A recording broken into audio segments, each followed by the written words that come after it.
Veja, os gestores têm dito, né, o passado e o gestor atual, de que há um limite da lei de responsabilidade fiscal, portanto não contrata mais trabalhadores para a saúde, e é mais agravado ainda de que a estrutura do Estado foi feita para ser morosa, portanto não pode comprar os insumos, né, principalmente medicamentos, os equipamentos, em tempo, vamos dizer, ágil, com a celeridade que a demanda da população exige. Você acha que isso é fato? Fátima, eu queria só acrescentar algo ao que o Zanetti disse e te responder. Tá. Eu acho que ele começou a falar que nós temos dentro da Secretaria de Saúde profissionais de excelência, altamente qualificados. E é verdade. Né? Abnegados. Abnegados. Eu não me esqueço muito, viu, Zanetti, porque eu gerenciei tudo aquilo ali. Quando eu, por exemplo, visitava a unidade de neurocirurgia e me deparava com Paulo Melo, que é uma referência da neurocirurgia mundial, que ali abnegadamente trabalhava formando residentes. A mesma coisa se chegava na área de cardiologia, clínica médica, em todas as áreas.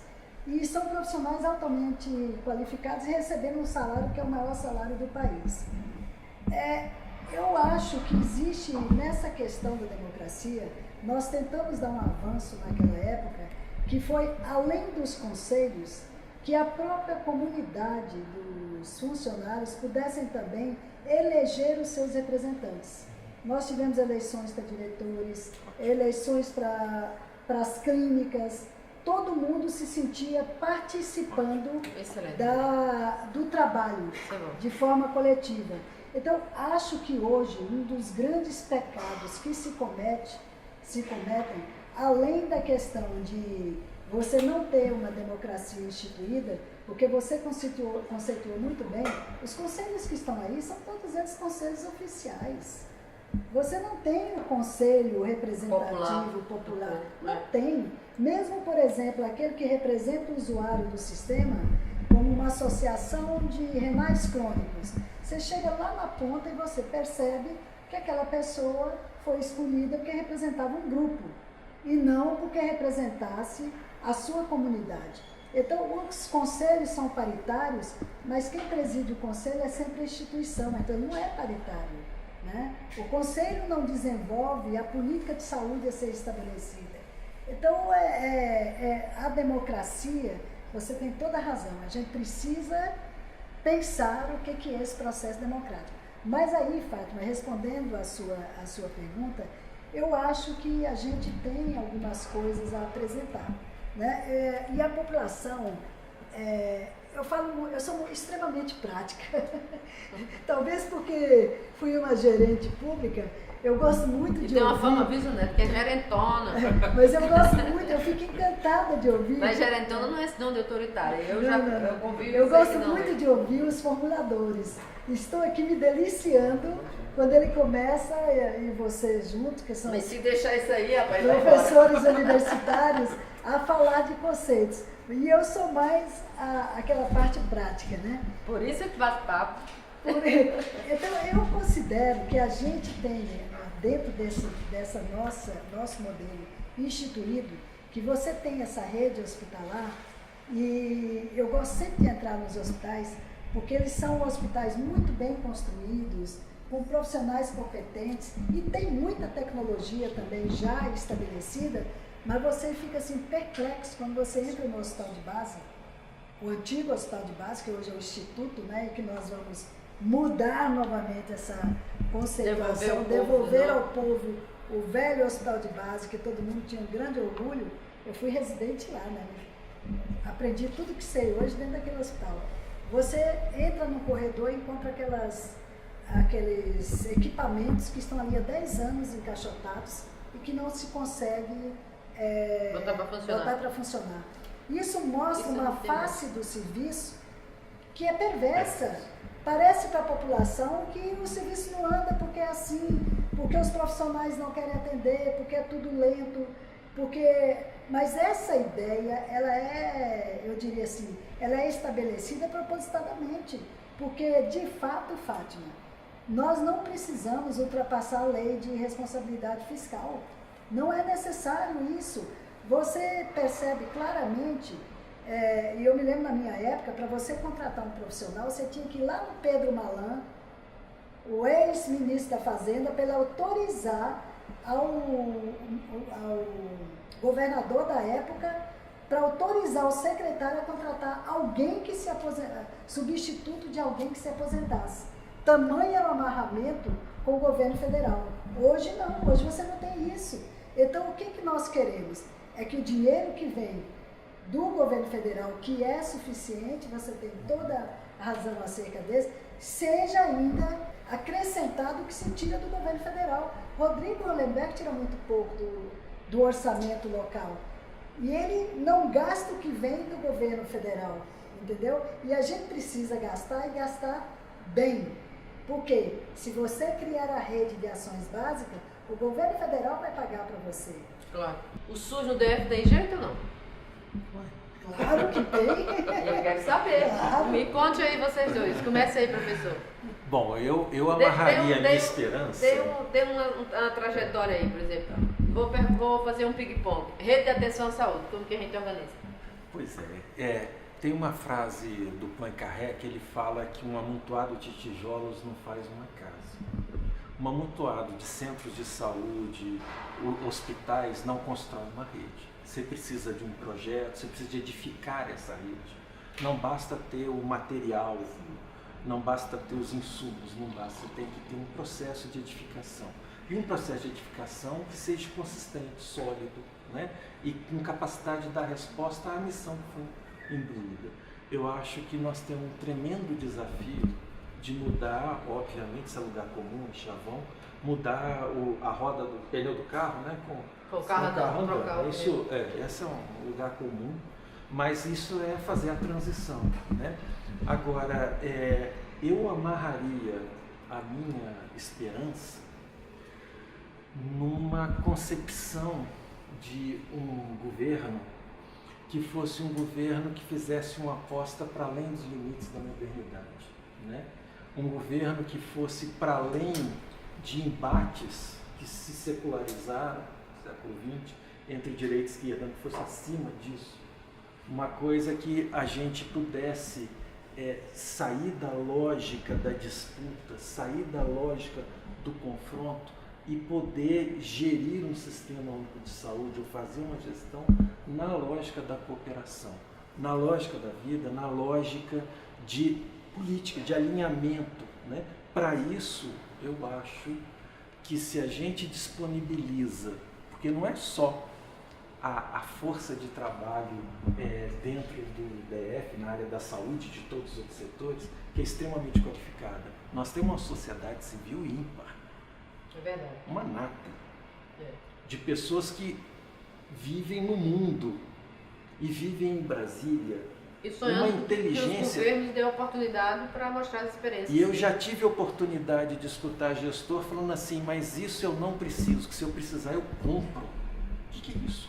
Balcão de feira. Estado não é lugar de negócio. Estado é lugar de construção de sentido do que é público, de efetivação de missão. Certo? Então, resgatar a dimensão de que o Estado não é um balcão. O Estado é algo a serviço do... Pode ser romântico demais, mas essa é a minha esperança. Por isso que eu acho que tem jeito, por isso que eu acho que eu estou aqui. Maninha. Você me representa. Então tem jeito aí. Ela o representa e me representa também. Embora eu tenha um pouquinho de diferença na sua explanação, porque eu acho que nós não precisamos fazer um embate de direita e esquerda. Nisso eu concordo com você, mas é preciso que você tenha uma visão, entendeu? Que te dê um caminho. Qual é o caminho e que do o governo? caminho não adianta, ele tem que ser ideológico, né? Então esse é o único reparo que eu faço na sua fala. Fora disso... Eu acho que é para além da esquerda. Além da esquerda, eu também concordo. Isso. Vamos governar com a sociedade. Uma nova esquerda, fica melhor que os dois aí. Isso. E com a sociedade. Uma sociedade em transição. Exatamente. Sair desse Porque modelo de há algo que a gente tem que admitir, nós da esquerda, e eu digo isso para a Fátima todos os dias, ganhando o governo, que composição de governo nós vamos ter? O nosso partido não tem todos os dirigentes para estar estabelecidos em todos os cargos do governo e dirigir a capital da República. Não tem. Nós temos que buscar isso de dentro da sociedade e daquilo que você conceituou muito bem, a inteligência da nossa sociedade. Agora, eu digo para a Fátima o seguinte, Zanetti, nós temos que apresentar para essa sociedade algo factível. O cidadão comum, o povo, de uma maneira geral, que ela tem visitado lá no Gama, lá em Sobradinho, em Planaltina, quando ela presenciou, por exemplo, dentro do Hospital do Gama, uma parturiente já num período de expulsão, e não havia como atender aquela parturiente. Aquela família quer saber da governadora como é que ela vai resolver essa situação. Então, eu digo para ela, nós temos que trabalhar também, não só com toda com a formulação que vocês têm a capacidade de fazer, mas com ações práticas de solução para o cotidiano das pessoas. Por isso, eu aposto muito no que você disse. Vamos construir uma rede com um projeto e uma formulação, para que as paredes não caiam. Né? Então, a gente vai precisar de criar rede básica, de estender isso universalmente, né? De transformar os nossos hospitais em hospitais de excelência. Que modelo nós vamos apresentar, eu não sei exatamente o que é. Eu acho que a gente vai ter que debater isso. Não é aquele modelo antigo de secundário, terceirizado, quaternário, isso não existe mais. Já se atualizou. Mas o que nós vamos apresentar?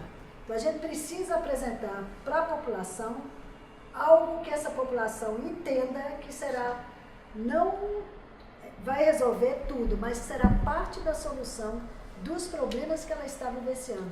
Porque eu ouvi ontem uma estatística que foi apresentada na televisão, que cerca de 80% da população brasileira está insatisfeita com a saúde. Então, o calcanhar de Aquiles de qualquer governo vai ser a saúde.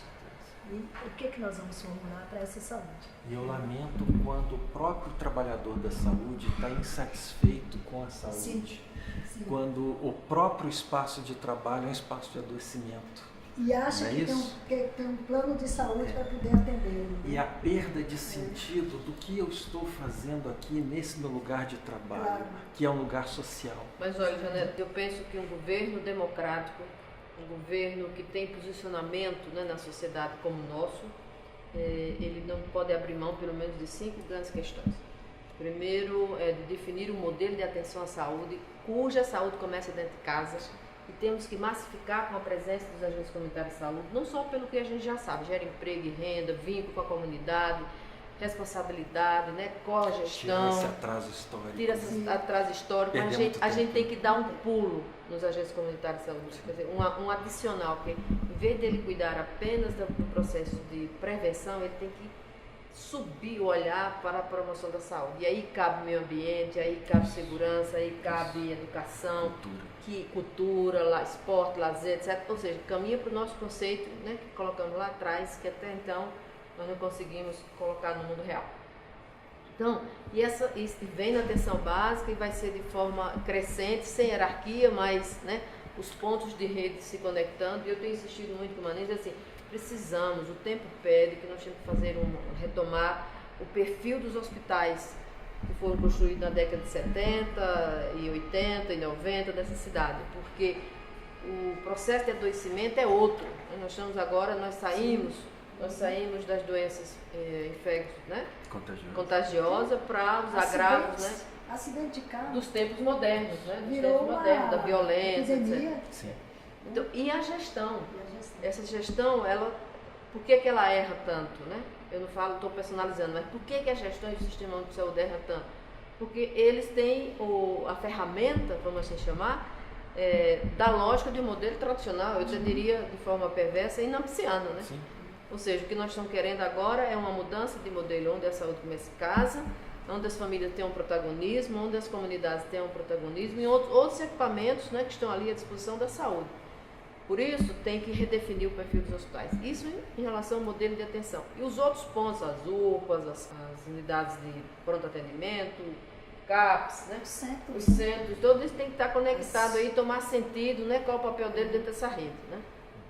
E, de novo, uma gestão eficiente, democrática, participativa, isso nós não podemos abrir mão. e os insumos estratégicos, a inteligência das tecnologias a serviço do próprio cidadão. Ele não tem que ir lá se precisar de uma consulta, aí fala dos hospitais, ficar na fila esperando, tendo que perder horas e horas de sua vida. Ele marca no seu computador, no seu telefone, enfim, e sabe que ao chegar lá será acolhido, atendido e não tratado do jeito que ele está. Com isso, a gente já faz uma mudança substancial, né, nesse modelo tradicional. Mas é a base, né? E o quinto, que não é o último, né, eu penso que nós temos que não abrir mão da escolha dos gestores, né, de todas as unidades e fortalecer os conselhos, e insisto, desde os conselhos de cogestão de cada unidade de saúde existente na cidade. E fazer essa intersecção com a educação. Esse aí é o meu sonho. Fátima, só para lembrar vocês dois, nós temos essa rede toda e você não tem informatização dentro de uma rede. Na capital da República, você chega lá na ponta, no centro de saúde, não tem um computador, o paciente faz um exame e aí ele não tem como buscar o resultado porque não é informatizado. Imagina tudo isso. Então, eu acho que essa conceituação do que nós queremos permeia esses 5 pontos, que eu tenho certeza que num governo democrático, né, Zanetti, nós vamos conseguir implementar. Vou agradecer a presença dos dois e pedir para vocês assistirem. Veja esse programa temático sobre a saúde do DF. Tem jeito. Aqui nós já contamos 5 propostas que é possível superar os problemas que essa cidade vem vivendo há mais de 30 anos.